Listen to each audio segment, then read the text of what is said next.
चक्कर से भोला शादी में देर रात तक रुका रहा, जिससे उसे घर जाने में देरी हो गई। चलो, अब तो लगता नहीं है कि कोई काम बचा है। अब घर चलता हूँ यहाँ से।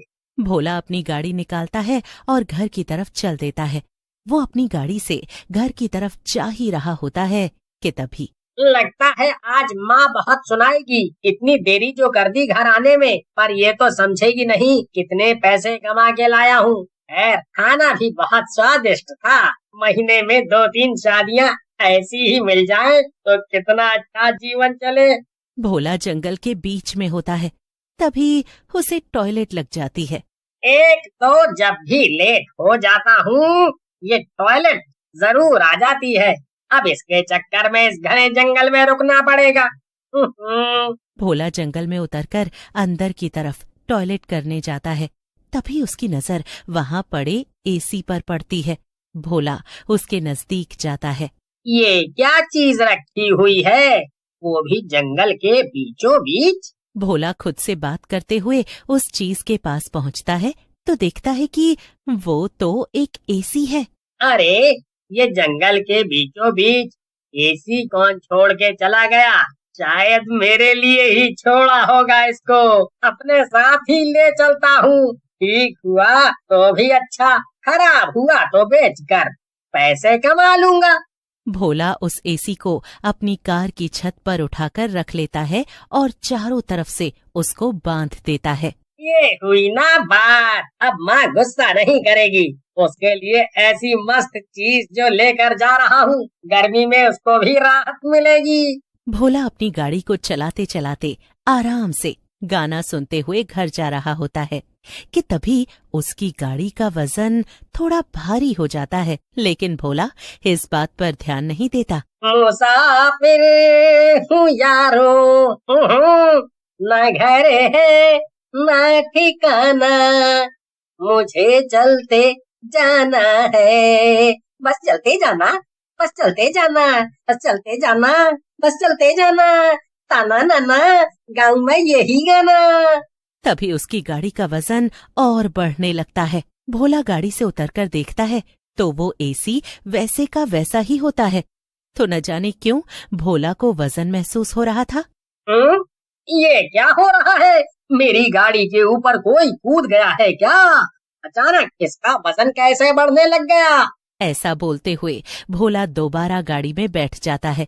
लेकिन थोड़ी दूर जाते ही गाड़ी के वजन से गाड़ी का टायर पंचर हो जाता है। अब आधी रात को इसको भी पंचर होना था। एक तो एसी यहाँ छोड़ सकता, दूसरा अपनी गाड़ी भी मैं यहाँ नहीं छोड़ सकता। एक काम करता हूँ, यहीं पेड़ के नीचे थोड़ी देर आराम कर लेता हूँ। एसी भी साथ रहेगा तो कोई इसको चुरा नहीं पाएगा।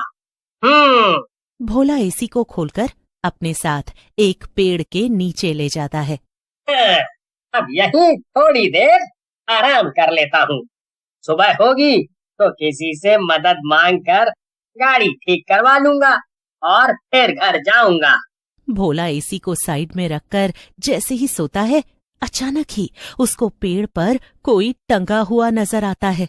भोला जैसे ही नजर उठाता है, उसको पेड़ पर एक लाश टंगी हुई नजर आती है। वो उठकर जैसे ही भागने की कोशिश करता है, वो लाश जिंदा हो जाती है और एसी पर बैठ जाती है।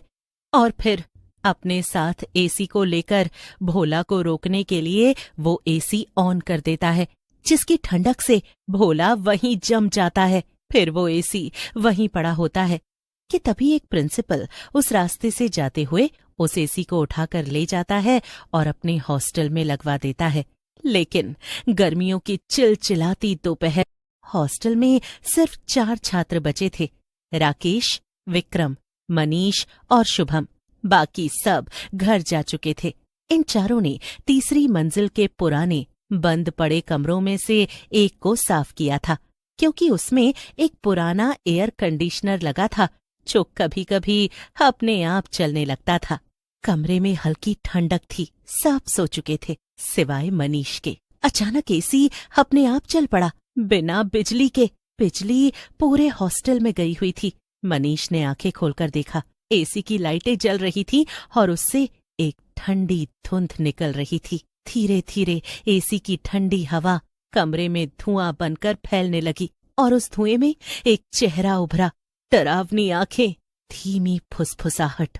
ये अब मेरा कमरा है। भूत! भूत! क्या हो रहा है? ये धुआं, ये ठंडक, बिजली भी तो नहीं है। जिसने मेरा रिमोट उठाया उसे चैन नहीं मिलेगा। आई, वो रिमोट तो राकेश ने उठा के फेंक दिया था ना। लेकिन मैंने फेंका कहाँ था? मैंने तो अपने पास ही रखा था। अब तुम सब यहीं रहोगे, हमेशा के लिए, ठंड में जमे हुए। तभी राकेश की जेब से रिमोट अपने आप बाहर निकला और हवा में तैरने लगा और इसी के साथ उन मौत हो जाती है। सुबह उनके रूम में एक आदमी सफाई करने जाता है, लेकिन सुबह से उनका दरवाजा नहीं खुला होता और नीचे से धुआं आ रहा होता है। दरवाजा खोलो बच्चों, मुझे सफाई करनी है।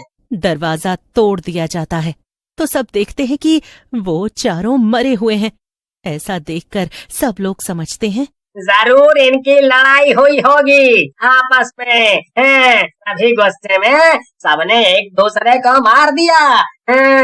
बच्चे अपनी नादानी में मारे गए हैं।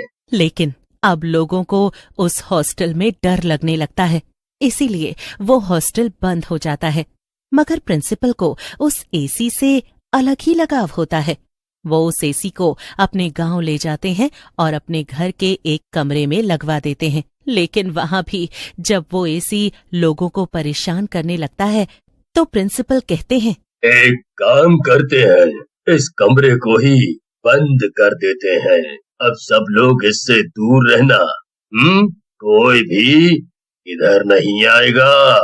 प्रिंसिपल की बात सुनकर वहां के लोग उस एसी से दूर रहने लगते हैं और जैसे तैसे उस कमरे को एसी के साथ बंद कर देते हैं।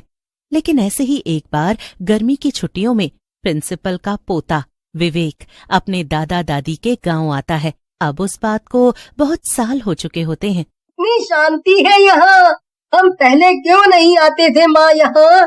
क्योंकि बेटा दादा दादी हमसे मिलने आ जाते थे, इसलिए।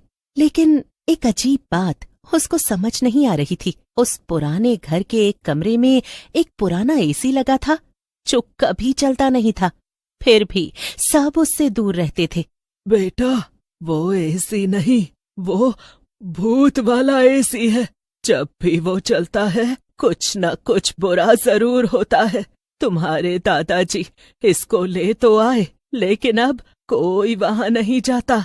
विवेक ने हंसते हुए बात टाल दी, लेकिन उसकी जिज्ञासा बढ़ गई थी। उस रात सबके सो जाने के बाद वो चुपके से उस कमरे में गया। उसने स्विच ऑन कर दिया। एसी अचानक चालू हो गया। कमरे की लाइट टिमटिमाने लगी। विवेक डर गया। उसने स्विच बंद करने की कोशिश की, लेकिन एसी की आवाज तेज होती गई। विवेक ने पीछे मुड़कर देखा। तुम कौन हो? यहाँ कैसे आए? मैं इस एसी में ही रहता हूँ। जिसने इसे चलाया अब वो भी ठंड में जमेगा। विवेक चिल्लाया और जोर से दरवाजा खटखटाने लगा। घर वाले जाग गए और दरवाजा तोड़कर विवेक को बाहर निकाला। और जैसे ही दरवाजा टूटा, कमरा ठंड से जम चुका था और एसी अपने आप बंद हो गया। विवेक को बचा लिया गया, लेकिन उस दिन से किसी ने उस कमरे की ओर फिर से रुख नहीं किया। अब गांव में बच्चे उसे एसी वाला भूत कहते हैं और हर कोई इस बारे में जानता है।